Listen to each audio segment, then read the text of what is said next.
start dry with some sunshine over the Midlands, East Anglia, the southeast of England, and much of southern Scotland may well stay fine. But northwest Scotland, wet and windy, and elsewhere, look at this, the heavy showers just develop as we go through the day. So dodging the downpours on Saturday afternoon.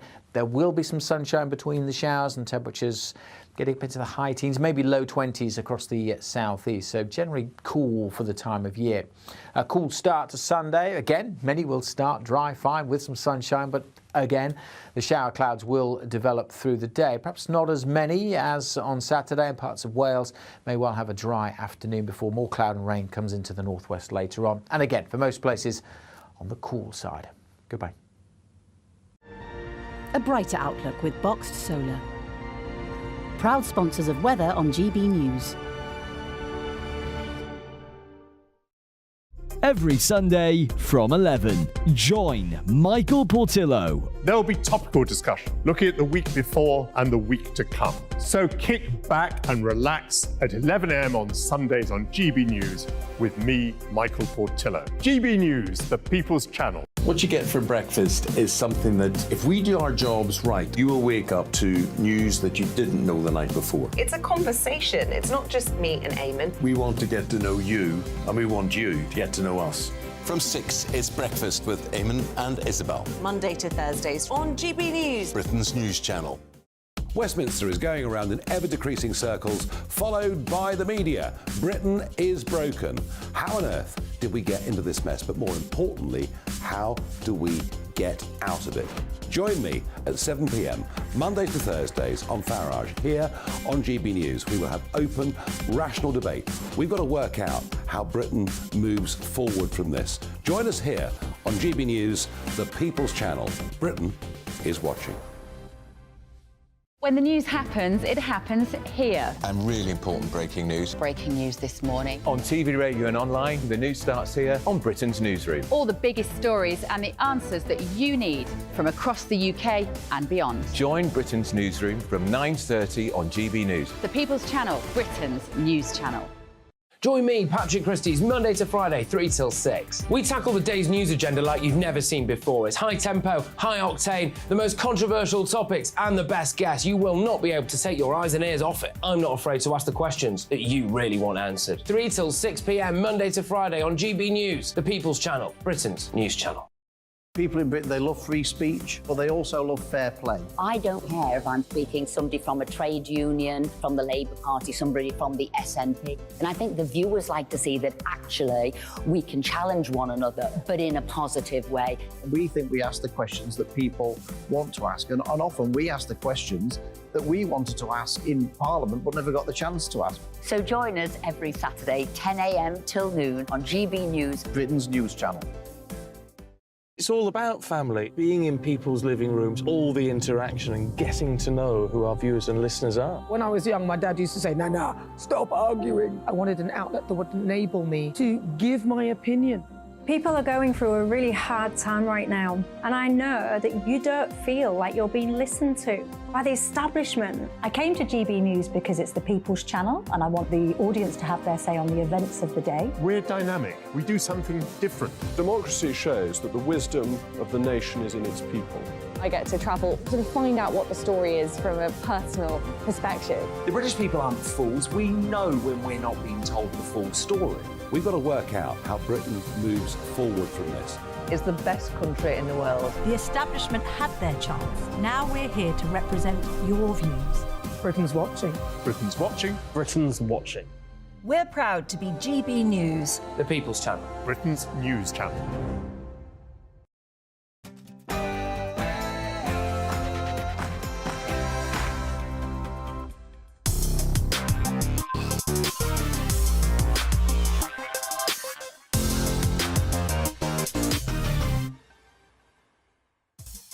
Good evening, it's 8 o'clock and I'm Dawn Neeson. Coming up, the show this evening, armchair sleuths, hindrance or helpful?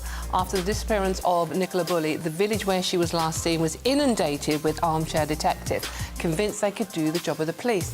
This week, the internet is awash with people convinced they can prove Lucy Letby is innocent.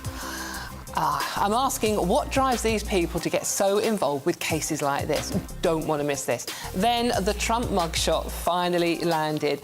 And in true capitalist spirit, you can already buy official merch with it on. Once upon a time, in political land, a sniff of scandal would have you cast out. But the cult of Trump is proving the very opposite. And MPs are due to get a bumper payoff if they're voted out or step down at the next election. Rishi Sunak forgets to declare an interest in a company that could benefit from government policy, and Nadine Dorries is still, checks notes, missing in action. Who knows where she is? I'm debating this and more with my panel tonight. That's all coming up after the latest news bulletins with Aaron Armstrong.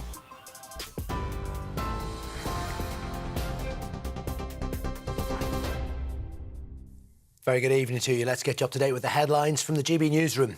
The director of the British Museum says he's stepping down with immediate effect after the discovery of alleged thefts from the institution over 2 decades. In a statement, Hartwig Fisher said the museum didn't respond as it should have done in response to warnings it received about missing artefacts in 2021. Meanwhile, the deputy director of the museum, Jonathan Williams, has also agreed to voluntarily step back from his normal duties until the independent review into the thefts has been concluded. Millions of households are expected to pay more for their energy this winter, despite a reduction of the price cap. The regulator, Ofgem, says bills will be £150 cheaper from the 1st of October, with average households paying just under £2,000 a year. However, experts at the Resolution Foundation think tank say the reduction of government support and a small increase in the standing charge will increase bills for 7.2 million people across the UK. However, the Prime Minister maintains the price cap cut is good for everyone. We took decisive action after Putin's illegal war to help families by imposing a windfall tax on energy companies, using that money to provide about £1,500 of support to a typical household. But I know things are still tough, and that's why we are working night and day to bring down inflation so that the money in people's pockets can go further. Members of a criminal gang who organised people smuggling crossings from France and Belgium to the UK have been sentenced to a total of 13 years in prison. The Albanians, Banat Tashana, Claudian Shinaj, Jetmir Mirtash and the British national Desmond Rice were jailed for a number of crossings using an inflatable boat. The National Crime Agency is appealing for information on the whereabouts of another man, Arsène Fetchy, aged 44, from Nottingham. A man's been arrested on suspicion of murder following the disappearance of a 54-year-old woman in Kent. Claire Knights from Upstreet, near Canterbury, was last seen in the village on the 23rd of August. It's believed she was walking her spaniel, her white and brown dog, from there to Birchington. A man in his 20s from Margate was arrested on suspicion of murder yesterday. And Spain's World Cup winning football team are refusing to play until the president of the country's FA is removed for kissing one of the players. Luis Rubiales has refused to resign for kissing striker Jenny Hermoso on the lips after Spain's victory over England. A total of 56 players, including Hermoso and the entire World Cup winning squad, have signed a joint statement demanding his removal. The government has started legal action to suspend Rubiales, with the head of the state-run National Sports Council saying he hopes this will be a Me Too moment for Spanish football. This is GB News on TV, on your digital radio and on your smart speaker too. That's it from me. We'll have more in an hour. And now it's over to Dawn.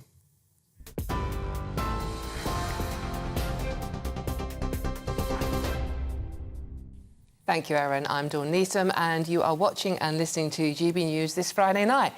Before we kick off with the main meat of the show, here's a little taste. Paul Connew and Connor Tomlinson join me to discuss the Trump arrest and that mugshot. Are we moving to a more dangerous time with Putin after the mysterious death of his former supporter, head of the Wagner Group, and MPs are being given a bumper bonus if they step down or are voted out in the next election? Is this really the time for them to be giving themselves a bonus? Donald Trump surrendered to a Georgia jail and the mugshot ran around the world quicker than you can say indictment. Amongst all of that, I want to hear from you, because you're the important ones. It's not what I think, not what the panel think, it's all about you. So, will Donald Trump make a good president again? That's the question tonight. Get in touch with us at GB News or email us at gbviews@gbnews.com.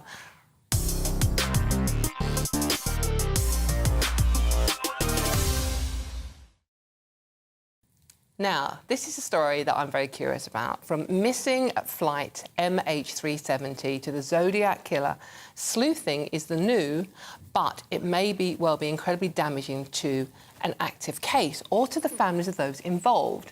The disappearance of Nicola Bulley, remember that poor lady whose body was found in the river? Saw hundreds of people swarm to the village claiming to have seen clues in interviews, Google Maps and social media. Now, there's websites dedicated to proving neonatal nurse Lucy Letby is innocent of murdering those 7 babies.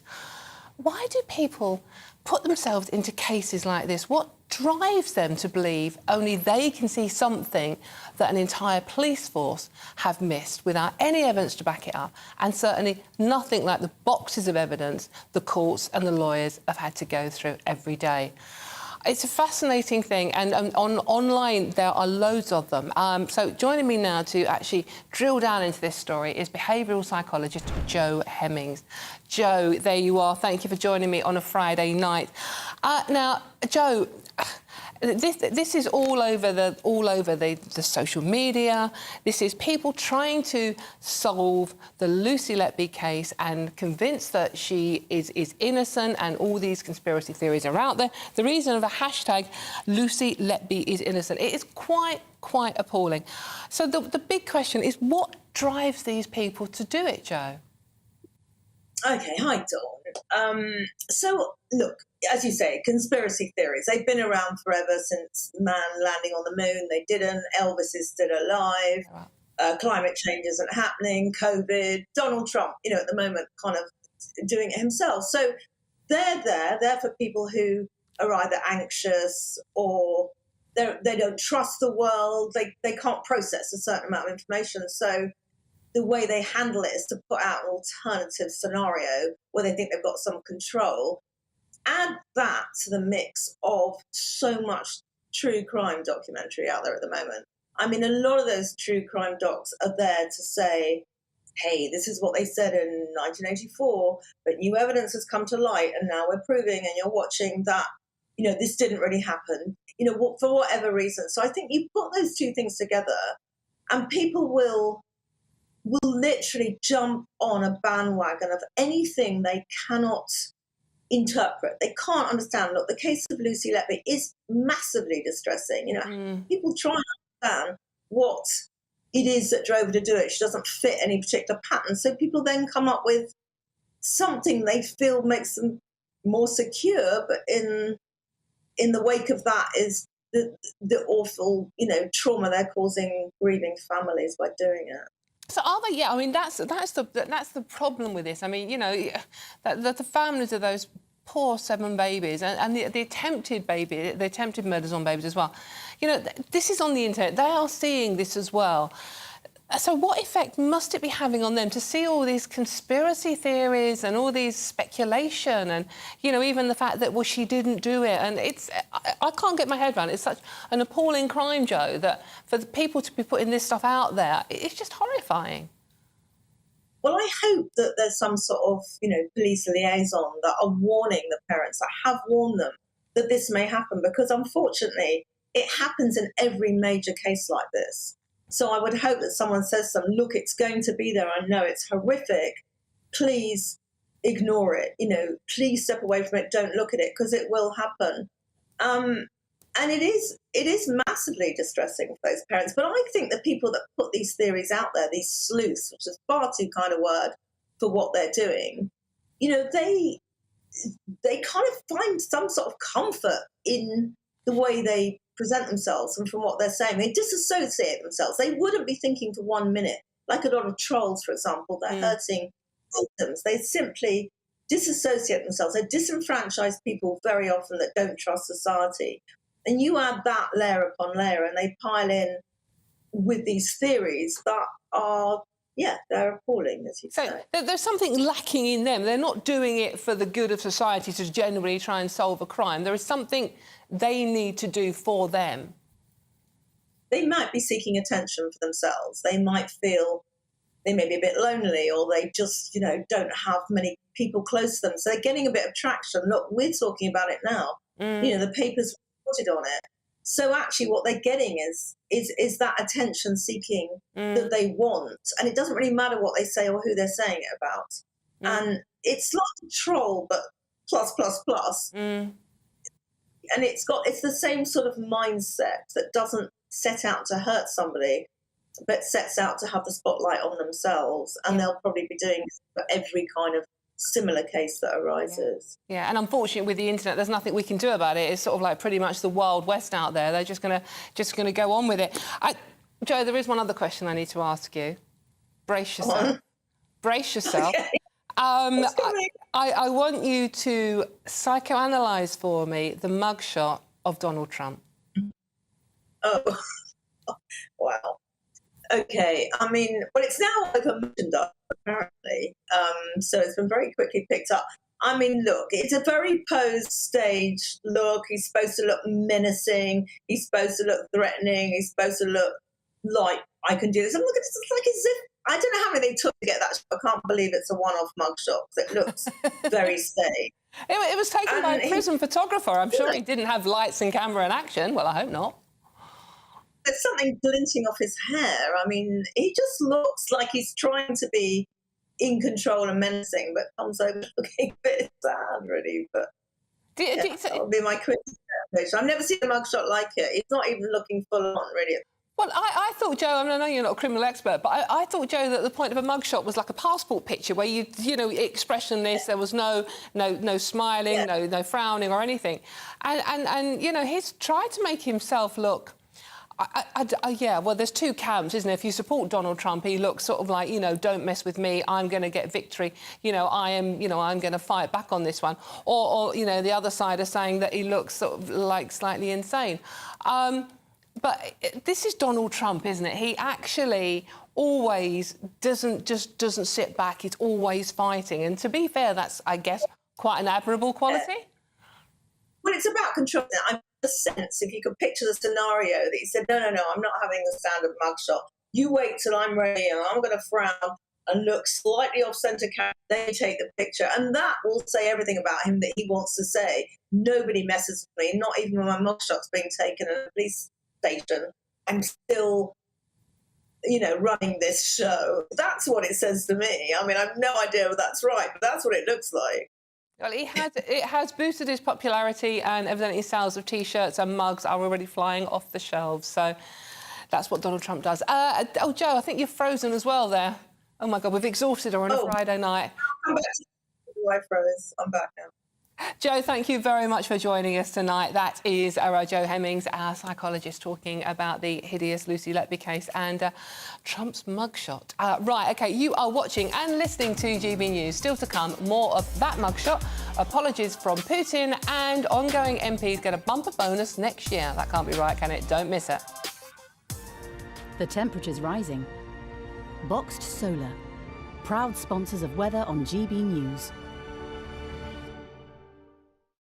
Evening, I'm Alex Deakin, and this is your latest weather update from the Met Office for GB News. It's a bank holiday for many, and the weather's going to be mixed. There'll be some sun, there'll be some heavy showers, never particularly warm. Monday does look dry for many. We've got high pressure nearby, but for the time being, low pressure is still dominating. It's been generating some heavy showers through the day and will continue to do so overnight. We have a Met Office yellow warning in place across parts of southeast Scotland. Slow-moving, thundery showers here could cause a bit of disruption. Elsewhere, the showers are moving a bit more, but still some heavy ones over northwest England through the night, staying pretty wet across northern Scotland. A cool night as well. Single figures in rural spots, 10 to 12 in most towns and cities. Saturday will start dry with some sunshine over the Midlands, East Anglia, the southeast of England, and much of southern Scotland may well stay fine. But northwest Scotland wet and windy, and elsewhere, look at this, the heavy showers just develop as we go through the day. So dodging the downpours on Saturday afternoon. There will be some sunshine between the showers and temperatures getting up into the high teens, maybe low 20s across the southeast. So generally cool for the time of year. A cool start to Sunday. Again, many will start dry, fine with some sunshine, but again, the shower clouds will develop through the day. Perhaps not as many as on Saturday, and parts of Wales may well have a dry afternoon before more cloud and rain comes into the northwest later on. And again, for most places, on the cool side. Goodbye. The temperature's rising. Boxed Solar, proud sponsors of weather on GB News.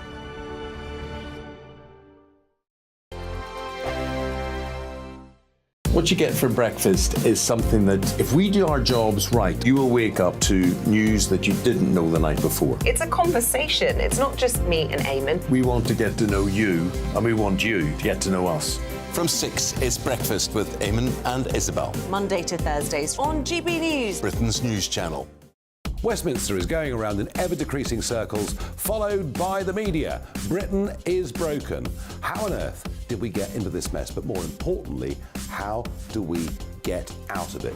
Join me at 7 p.m, Monday to Thursdays on Farage, here on GB News. We will have open, rational debate. We've got to work out how Britain moves forward from this. Join us here on GB News, the People's Channel. Britain is watching. When the news happens, it happens here. And really important breaking news. Breaking news this morning. On TV, radio and online, the news starts here on Britain's newsroom. All the biggest stories and the answers that you need from across the UK and beyond. Join Britain's newsroom from 9:30 on GB News. The People's Channel, Britain's news channel. Join me, Patrick Christie's, Monday to Friday, 3 till 6. We tackle the day's news agenda like you've never seen before. It's high tempo, high octane, the most controversial topics and the best guests. You will not be able to take your eyes and ears off it. I'm not afraid to ask the questions that you really want answered. 3 till 6 p.m, Monday to Friday on GB News, the People's Channel, Britain's news channel. People in Britain, they love free speech, but they also love fair play. I don't care if I'm speaking somebody from a trade union, from the Labour Party, somebody from the SNP. And I think the viewers like to see that actually we can challenge one another, but in a positive way.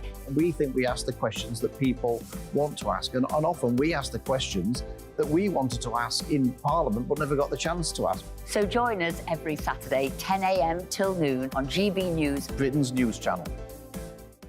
It's all about family, being in people's living rooms, all the interaction and getting to know who our viewers and listeners are. When I was young, my dad used to say, "Nah, stop arguing." I wanted an outlet that would enable me to give my opinion. People are going through a really hard time right now, and I know that you don't feel like you're being listened to by the establishment. I came to GB News because it's the People's Channel, and I want the audience to have their say on the events of the day. We're dynamic. We do something different. Democracy shows that the wisdom of the nation is in its people. I get to travel to find out what the story is from a personal perspective. The British people aren't fools. We know when we're not being told the full story. We've got to work out how Britain moves forward from this. Is the best country in the world. The establishment had their chance. Now we're here to represent your views. Britain's watching. Britain's watching. Britain's watching. We're proud to be GB News, The People's Channel. Britain's news channel.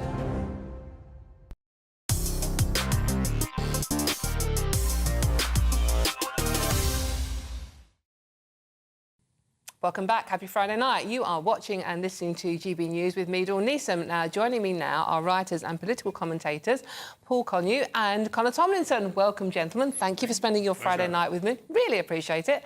And now, the news can't have passed you by that Donald Trump surrendered to a Georgia jail charged with 13 counts connected with efforts to overturn the 2020 election, which he claims was stolen. If you challenge an election, you should be able to challenge an election. I thought the election was a rigged election, a stolen election. What has taken place here is a travesty of justice. We did nothing wrong. I did nothing wrong. And everybody knows it. He doesn't give up, does he? Now, many of his supporters say this is a witch hunt, although few people have admitted to as many things as former President Trump has on tape, and where a mugshot or any whiff of corruption would normally end a career, it looks like this is only bolstering his campaign for 2024. Now, Paul, I'm coming to you first because we're just having a chat in the break that we've both met Mr. Trump, but you know him much better than I do. I only interviewed him once and that was scary. Paul, what do you make of what's going on, and what do you make of the way Trump is behaving towarst it all? Well, I mean, you've got to admire his, what's the word, chutzpah? Oh, yes, chutzpah is certainly the word. I mean, most people would be embarrassed about being arrested and having a mugshot taken. The Donald treats it as a photo op. already the mugshot is now actually a T-shirt going, being run off in its tens of thousands for his loyalist support base. It's quite extraordinary. It's also amusing because he's had 2 mugshots taken. In fact, one in New York for the case there, and one for the one in Georgia yesterday. Surprisingly, apparently he's lost several pounds between the 2. In fact, which okay, I'm no dietitian, so that's quite feasible. But he's also grown an inch in height. But I don't quite see how he can do that at the age of 77. But this is the thing. This is the thing I can't understand, Connor. I thought when because this was in a prison, so it was all official. The mugshot. I thought mugshots you had to look fair, like a passport photo, look fairly straight-faced. And on the other hand, I thought it'd be official. How can he lie about his height and his weight? Well, maybe he's treating a bit like your average Tinder bio, so it's a little bit of comfortable exaggeration. Okay, so it's a bit swipe left, swipe right. Exactly, yeah, and I think Trump has made the calculated bet that if he has this particular face, the optics, more American voters are going to swipe right on him. And it's funny, you mentioned the other mugshot. That wasn't released. I think Fani Willis has made a miscalculation here by allowing it to be released because Alvin Bragg didn't want it to get out. And because the Democrats know this is a very effective, in a safe and secure election campaign strategy for Trump to have. Because, and this is very important as well, if anyone's been to the National Portrait Gallery in DC, all the other presidents had their portraits painted. Trump hasn't. He's just got a blown-up version of an official photograph he had taken. Guarantee, no matter what happens, whether he wins the election, he gets one taken, or the regular one remains there, that photo, that mugshot, will be in the National Portrait Gallery as a historic piece of history. So he has played the optics game very well, and by that face, by the fact that he's the first president to have this, he now looks vindicated in the idea that this is a witch hunt against uniquely him. Well, vindicated in his support base. I mean, what's going to be interesting, of course, is the Georgia trial will be televised, unlike the New York one, which is quite interesting. But Paul, the more indictments he gets, and we're up to 4 now, aren't we? And 90 charges, I think 91 charges. I think it's 96, actually. The more popular he gets. Of course. It's 45 points ahead of any of his nearest rivals in the party. Oh, the arrests and indictments are going to probably, almost certainly, clinch him the Republican nomination. I think that is, if not a racing certainty, as near as damn it.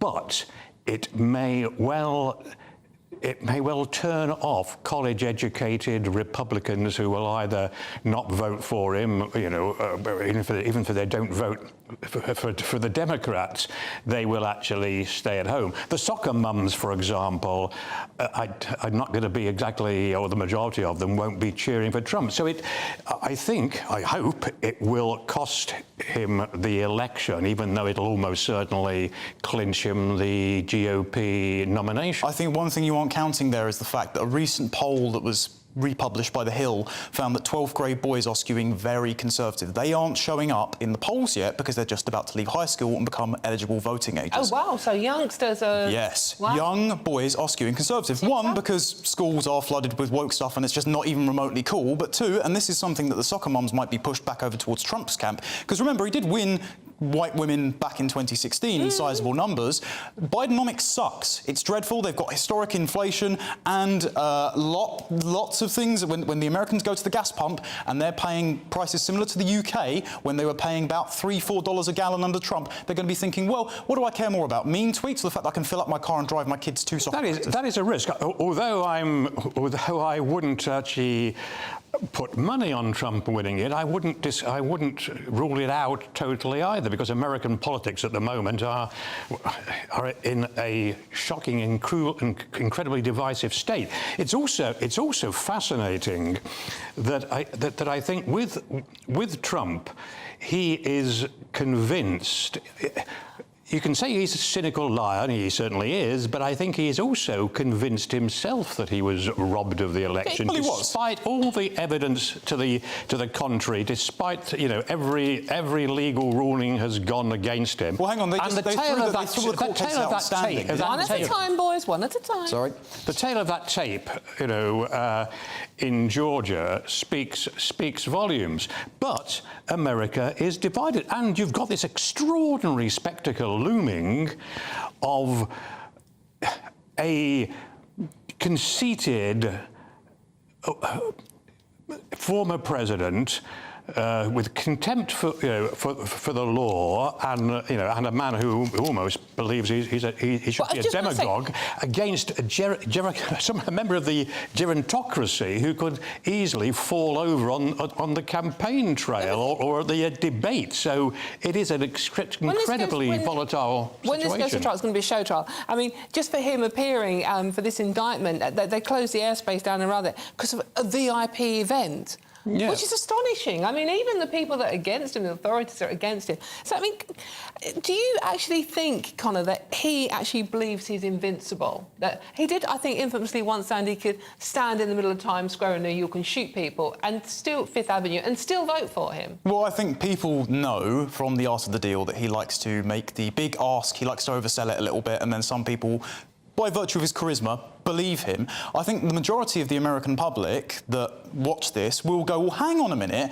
there is a weaponisation of the Justice Department here. It's not just been against pro-life activists and people that have criticised Joe Biden. The FBI recently investigated radical Catholics and said that the rosary is a hate symbol. So it's being directed at the American people as well as... Hang on one second, Joe, just say. They've been directed at the American people, and Donald Trump looks like he's being proven right when he once said, they're not after me, they're after you, I'm just in the way. And if you look at most of the Trump indictments, particularly the Georgia ruling, they've got over 100 different acts in there. 2 of them, for example, they're so spurious, they cite his tweets where he's retweeting one American News Network segment in support of it. So these charges are completely bogus. Every single one of them in every single state is nonsense. You're sounding like a member of the cult, the Trump cult. You can insult me as you like, but I've read them because he is a cult leader. Many of his followers, if he told them that the Earth is flat, the world is flat, and revolves, and the sun revolves around the Earth, and the moon's made of blue cheese, they would believe so we can just trade arguments back and forth if you like, but I'm making substantive arguments about the standing of the case, and you're just repeatedly calling him a narcissist because you have a personal slight against the man. No, I think the evidence, in fact, speaks about his narcissism and his contempt for the truth and democracy. And certainly, I did a book about 3 or 4 years ago on social media and its impact, and Trump plays that masterfully. Of course, he's now back on Twitter, so he's going to be using that extensively again. But also, I was talking to somebody in Ukraine who's quite sort of close to Zelensky, and they are living in terror of Trump winning back the White House because they are convinced that America, under Trump, America will actually row back, if not totally abandon its support for Ukraine, and that will be a disaster for Europe. We're going to leave it there because there's a seamless link to what's coming up next. Now, you are watching and listening to GB News. Coming up, Rose West banking blunder, MP's bumper exit bonus, and desperately seeking Doris. Don't go too far. The Live Desk with me, Mark Longhurst. And me, Pip Thompson. It's here Monday to Friday on GB News. From midday, we'll bring you the news as it breaks, whenever it's happening and wherever it's happening, from across the UK and around the world. Refreshing, feisty, but with a bit of fun too. If it matters to you, we'll have it covered on TV, radio and online. Join the Live Desk on GB News, the People's Channel, Britain's news channel. So Jubes and Kerr, we tackle the issues of the day with real robust debate, both sides of the fence, battling it out with me in the middle with my forthright opinions and views. And often really interesting things happen because you start with a position and then by the end of the debate you find actually, well, I might not have thought about that one. What we need in this country is 2 new political parties. You should maybe think about doing a 2024 calendar. I'm Michelle Dewberry and I'm keeping you company right through until 7 o'clock this evening. GB News, the People's Channel, Britain's watching. Monday to Thursday, 9 p.m. till 11 p.m. Join me, Dan Wootton. I'll bring you the sharpest takes and hottest debates. Do you not believe in prisons? I don't believe in prisons. I'm completely stunned. I guarantee you there'll be no spin, no bias, no censorship. I actually was personally quite offended by it. And no reason to go to bed. So I guess they've always been quite woke. That's Dan Wootton tonight on TV, radio and online. Monday to Thursday from 9 p.m. till 11 p.m. on GB News. The People's Channel, Britain's news channel. In a world of dull and predictable radio and TV shows, Oh, hi. On Mark Dolan tonight, we've got big guests. We drill into the big stories of the day.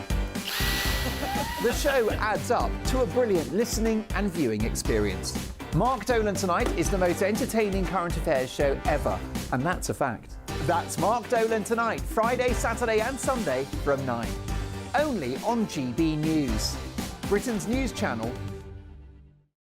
Like all families, we have arguments every now and then, but actually we agree on what the mission of GB News is, and that's the most fundamentally important thing. GB News provides the kind of platform that lets all voices be heard. We don't hold back. We're free to say what we really think. Just because some people who live in a tiny little Westminster bubble think that their particular story is important, that's not the most important story for me. And often there will be difficult stories, stories that you won't find on the establishment media. Because what people think in the north of England may be very different to what they're thinking in the home counties. We're going to carry on telling the world what life is really like for households up and down the UK. We love to be in your car, in your kitchen as you're having your breakfast. Whatever you're doing, you are part of the show.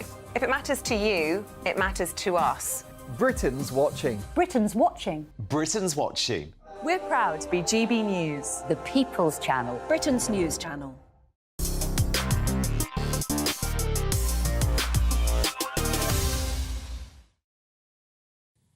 Hello, welcome back. I'm Dawn Neeson and you are watching GB News. Now, here's time for you to tell me what you think, because it's all about you. Will Trump make a good president again? Stephen says, again? See the drama there. He was a terrible president. He did nothing he said he was going to do. For example, building the wall, draining the swamp, dealing with China, Afghanistan, etc. His major policies were generally being an international embarrassment and firing competent staff who disagreed with him. Not a fan, really, then. Meanwhile, David, good evening, David says he puts the American people first, liked his slogan, Make America Great Again. Compared to him, Sleepy Joe, he's a winner. OK, well, let's talk balance. Meanwhile, Jeff says he was a disaster last time out. Anyone in their right mind could vote for that man. It's beyond me. Oh, my God. Meanwhile, Anne-Marie says Trump is the only person who can save America. He doesn't stand for woke nonsense and has a common-sense approach to politics. Alan says, God, loads of you getting in touch. It's brilliant. Alan says Trump is a case study in how to profit from any situation, including the most adverse. Whatever you think of him, there is a touch of genius about him. You know what? I kind of think that that might be the case.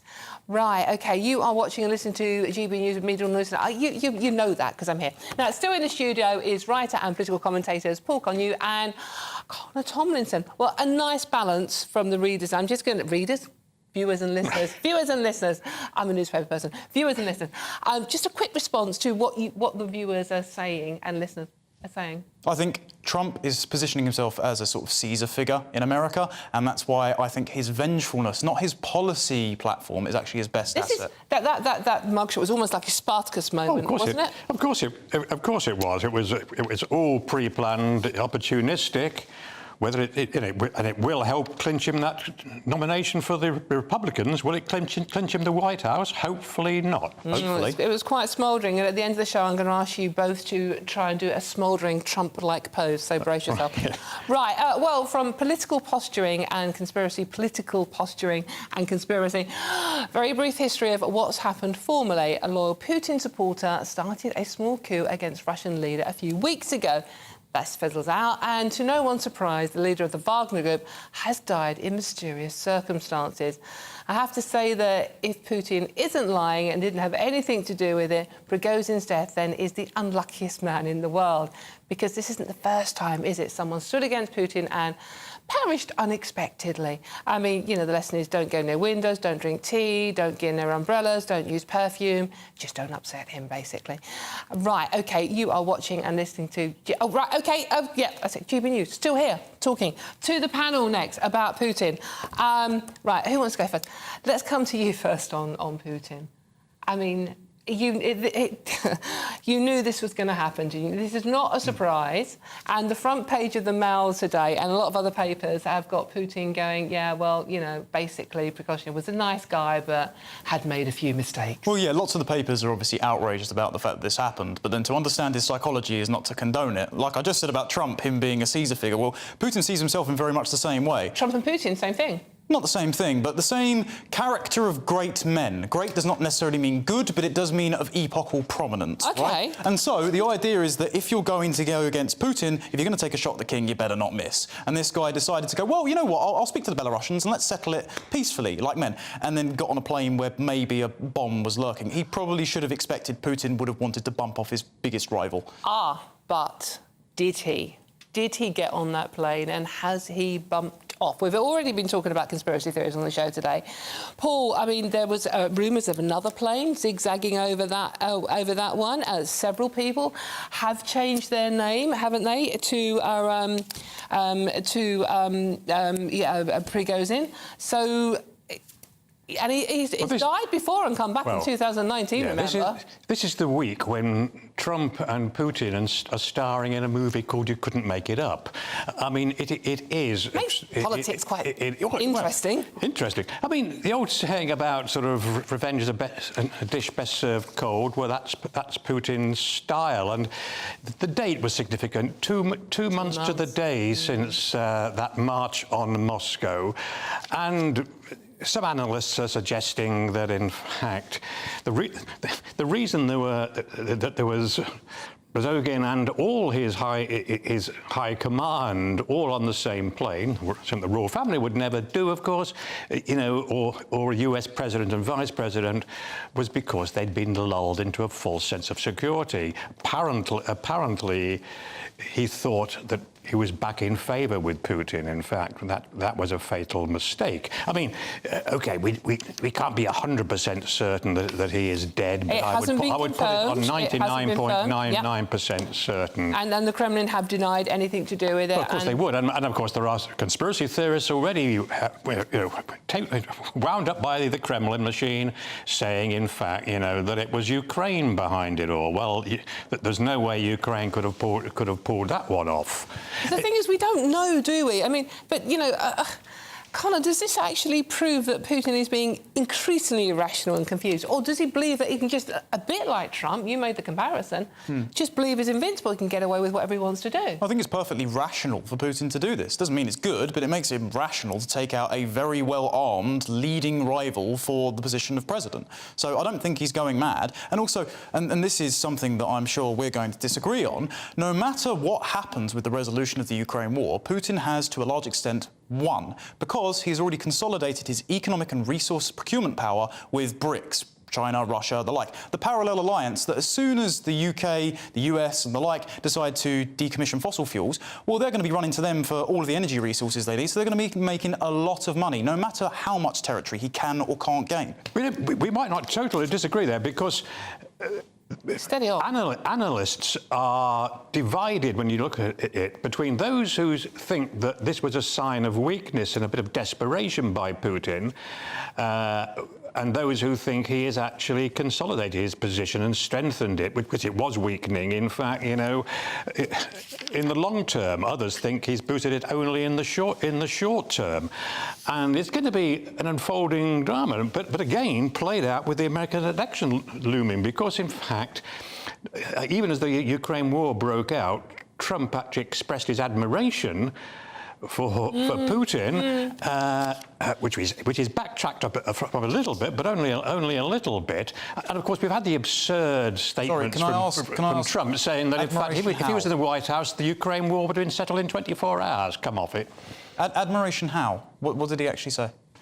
He said that Putin was a considerable figure, and he had great admiration for him. He then backed off that as it became quite clear that, you know, what was happening. But you recall the meeting that they had when, in an unprecedented move, Trump did not take any of his officials in. No notes were taken at a private meeting with Putin.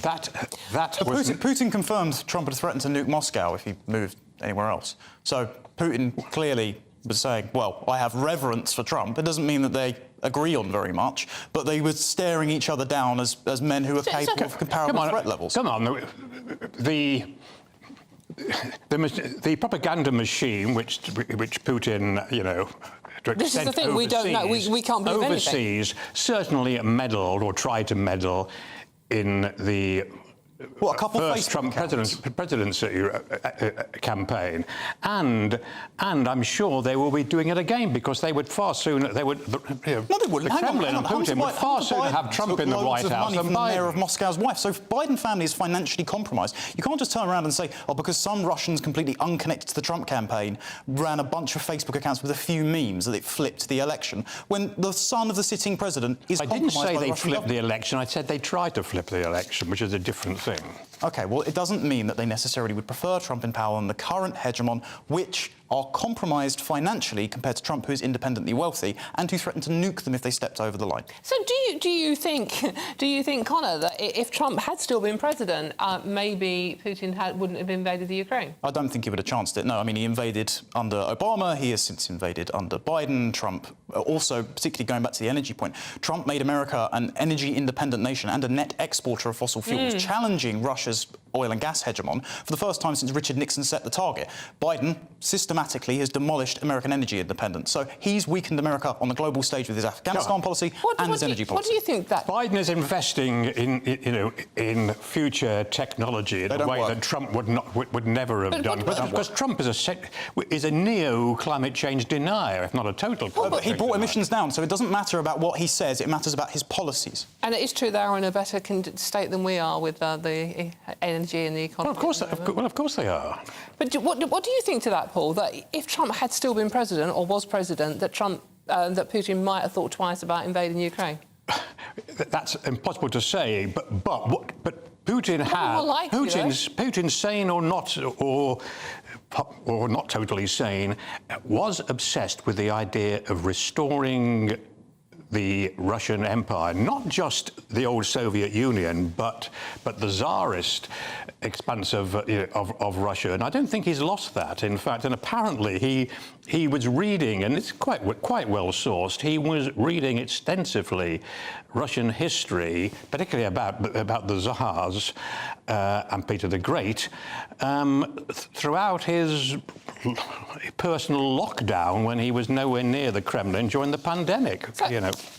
What's the end game? Quick final answer. What's the end game for Putin? To secure as much territory as he can where he thinks ethnic Russians currently are, so the Donbass regions and the like, but he's already achieved part of his endgame, which is resource and economic dominance and a strategic alliance with China. We've chased him into that. The Chinese are pragmatists, so let's see where that one goes. The Ukraine war is not going the way that Putin thought it would, and I think that I wouldn't put money either way on whether Putin is going to survive long-term or short-term. Wow. But the almost certain assassination, and trying to actually decapitate the Wagner Group, although they're reappearing in a different form. They have made threats, haven't they? Yeah. They will. This was cynical, clear-cut, but a gamble. And if it shows strength or weakness in Putin, let's wait and see, because I think the jury's out on that one. Right, we move on. I want you to practice your Trump faces during this break. OK. You're watching and listening to GB News. Coming up, Rose West, a banking blunder, MP's bumper exit bonus, and desperately seeking Doris. Don't go too far. Monday to Thursday nights on GB News. At 6, it's Dubes & Co. 7 o'clock, Farage. At 8, join Jacob Rees-Mogg. And at 9, Dan Wootton Tonight, followed by Headliners. On TV, radio and online. This is GB News. Now then, Lee Anderson here. Join me on GB News on my show, The Real World, every Friday at 7 p.m. I'm not eating bloody cat. Are you Delicious. mental? Open your mouth. OK, here comes a train. Reminds me of the scene in Singing in the Rain. Adam, is that a good one? Whoa! Join me at 7 on GB News, Britain's news channel. Join me, Camilla Tominey, on Sunday mornings from 9:30, taking the politicians to task and breaking out of SW1 to see how their decisions are affecting you across the UK. Bursting the Westminster bubble every Sunday morning, only on GB News, the People's Channel. Britain's watching. Join us every night on GB News at 11 p.m. for Headliners, which is 3 top comedians going through the next day's news stories, which is exactly what you need, because when the establishment has gone crazy, you need some craziness to make sense of it. So join us 11 p.m. every night on GB News, the People's Channel, Britain's news channel. I'm Andrew Doyle. Join me at 7 o'clock every Sunday night for Free Speech Nation, the show where I tackle the week's biggest stories in politics and current affairs with the help of my 2 comedian panellists and a variety of special guests. Free Speech Nation, Sunday nights from 7 on GB News, the People's Channel, Britain's news channel. Every Sunday from 11, join Michael Portillo. There'll be topical discussion, looking at the week before and the week to come. So kick back and relax at 11 a.m. on Sundays on GB News with me, Michael Portillo. GB News, the People's Channel, Britain's news channel. I joined GB News because I was sick and tired of not hearing my views being represented, not just mine, but so many people that I knew and spoke to. I just couldn't get my voice out there. I couldn't say anything. I couldn't do anything. Whatever the narrative was, I kind of had to follow it. GB News is there to provide a voice for those who have been ignored by the establishment media. We think different things, we've got a different style. GB News is here to be optimistic and positive about the future. It's real kind of dynamic and flowing, with the audience very much at the heart of it, like a big family.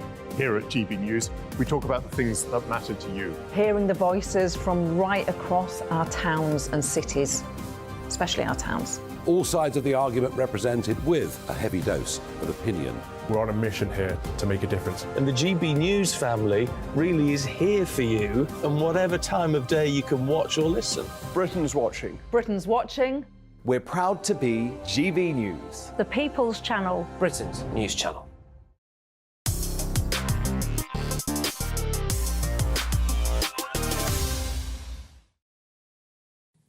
Hello, welcome back. You're watching and listening to GB News with me, Dawn Neeson. Still in the studio. They're still friends, they're still talking. Our writers and political commentators, Paul Connew and Connor Tomlinson. Now, we only have about 2 minutes here, so I want very short and concise answers. She says, no, best headmistress voice. They're ignoring me, so it doesn't matter what I say, really. Now, the following stories, lads, and by short, I mean no more than a sentence, OK? Or correction will be dished out. OK? So, now, Paul, I'm looking at you when I say that. In particular, actually, you've just been as bad, well, tonight, to be honest with you. Now, the first story, gentlemen, is Rose West bank account. Now, I know this is a throwaway comparison, but is it right Nigel Farage has to fight for his account when other banks are happy to dish them out to, well, serial killers, let's be honest. Right, OK. Paul, go. Right, very quickly, when I appear on Nigel Farage's show, we argue, good-natured argument over Brexit. On banking, he has become a hero. So I am a cheerleader for Nigel Farage on that. Yeah, so the story is basically serial killer Rose West has been allowed to keep her co-op bank account, the all-inclusive bank, by the way, they include themselves, but they have stopped a feminist group who may or may not have been a bit gender-critical about the transgender movement having an account. Yeah, so it just embarrasses the idea that these banks are interested in ethical investing under ESGs, environmental social governance scores, when they score people criticising trans ideology as worse and warranting having their bank account taken than literal serial killers. It's mad. Literal serial. To be fair to the co-op bank, the account is used by Rose West's daughter, so that is their excuse. And they deemed her not a reputational risk.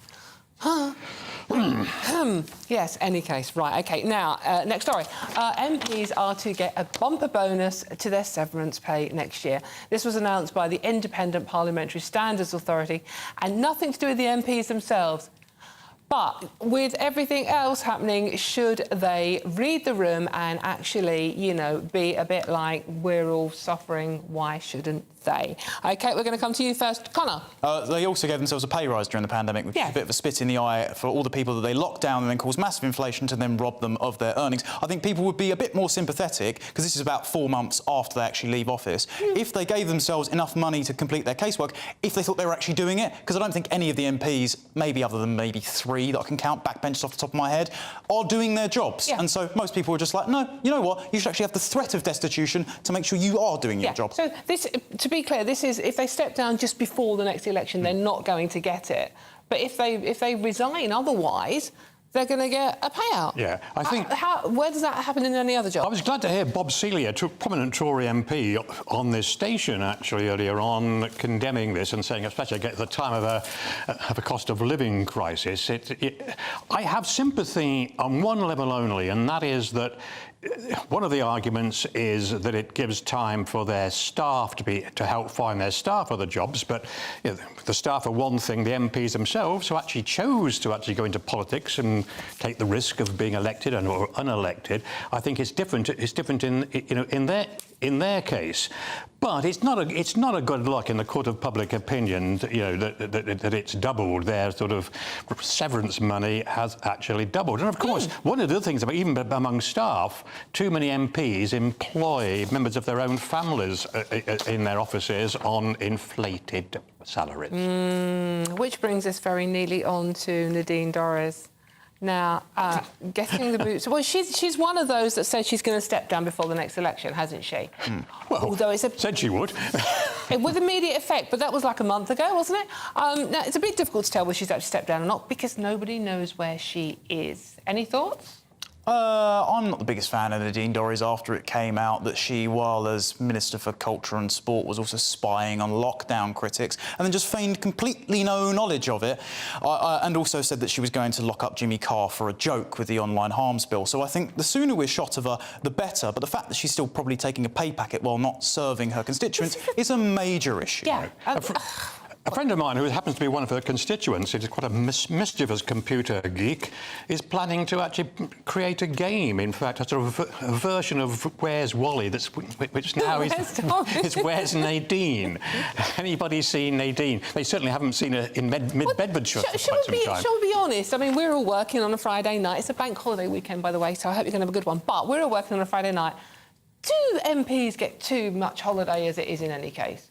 Well, I'm not necessarily worried about their holidays. I'm worried about whether or not they're doing other things that are distracting them, like, let's be honest, quite a lot of the time, second jobs. And when they're actually spending time in Parliament, are they substantially representing the interests of the people that they're serving? I'd say her record on COVID, her record on free speech and the like, her record on immigration, no. I simply, apart from the fact that her slavish devotion to Boris Johnson, that's another story, but the fact that she... Thank you for that image. That she said that she was going to resign, but now hasn't, because she's peeved about the fact that she thought she was going to go into the Lords and then hasn't. Her personal sour grapes is costing her constituents, and that is unforgivable. Right, OK. Now, the challenge I set you earlier on, gentlemen, and I hope you're braced for this. Here we go. I hope you're braced out there as well. Now, Donald Trump has posted the most impressive mugshot, looking brooding, mean and moody. And now the challenge is to Paul and to Connor to match that mean and moody. Well, that's without hair and makeup. Who wants to go first? Just pretend you're orange. Connor, you can go first. Come on. All right, go on then. Come on. This is going to live in infamy, isn't it? Go for it. Oh, that was actually pretty good. Have you been practicing? I was a theatre kid. Right, OK. Oh. There you go. Paul, right, showbiz brat, you've got to beat that. Come on, Paul. Mean and... Ooh. Oh, actually... Have you lost your glasses? That's That's very mean. Thank you. But Donald needs glasses, but he's too vain to wear them. Thank you so much for that. Any plans for the bank holiday? I don't get it off. Oh, right. Bank holiday? The dog. The dog. The dog. OK, right, yeah. You take it. Is a search dog going to go out and find Nadine Dorries wherever she is? Good idea, yeah. Right, OK, well, I mean, we've run out. We need several search dogs for that task. That's mean. Right, OK, well, thank you for my panel tonight, Paul Connew and Connor Tomlinson, and thank you for being good sports, both of you, and very lively as well. And that's it for me as well. Thank you so much for watching. I've enjoyed your company. And now, next up is the marvellous Patrick Christie, who is in for Mark Dolan.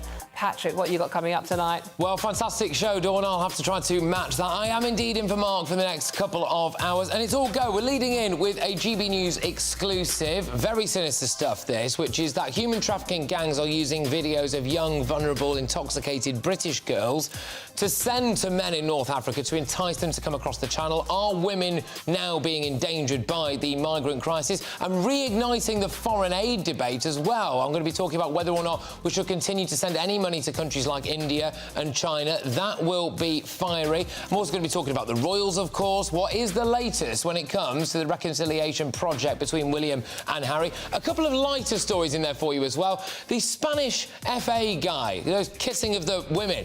Is it cultural, or actually, is he a filthy pervert? I'll be with you 9 until 11 p.m, but of course, we've got to go now to your weather. A brighter outlook with Boxed Solar. Proud sponsors of weather on GB News. Evening, I'm Alex Deakin, and this is your latest weather update from the Met Office for GB News. It's a bank holiday for many, and the weather's going to be mixed. There'll be some sun, there'll be some heavy showers, never particularly warm. Monday does look dry for many. We've got high pressure nearby, but for the time being, low pressure is still dominating. It's been generating some heavy showers through the day and will continue to do so overnight. We have a Met Office yellow warning in place across parts of southeast Scotland. Slow-moving, thundery showers here could cause a bit of disruption. Elsewhere, the showers are moving a bit more, but still some heavy ones over northwest England through the night, staying pretty wet across northern Scotland. A cool night as well. Single figures in rural spots, 10 to 12 in most towns and cities. Saturday will start dry with some sunshine over the Midlands, East Anglia, the southeast of England, and much of southern Scotland may well stay fine. But northwest Scotland wet and windy, and elsewhere, look at this, the heavy showers just develop as we go through the day. So dodging the downpours on Saturday afternoon. There will be some sunshine between the showers and temperatures getting up into the high teens, maybe low 20s across the southeast. So generally cool for the time of year. A cool start to Sunday. Again, many will start dry, fine with some sunshine, but again, the shower clouds will develop through the day. Perhaps not as many as on Saturday, and parts of Wales may well have a dry afternoon before more cloud and rain comes into the northwest later on. And again, for most places, on the cool side. Goodbye. A brighter outlook with Boxed Solar. Proud sponsors of weather on GB News.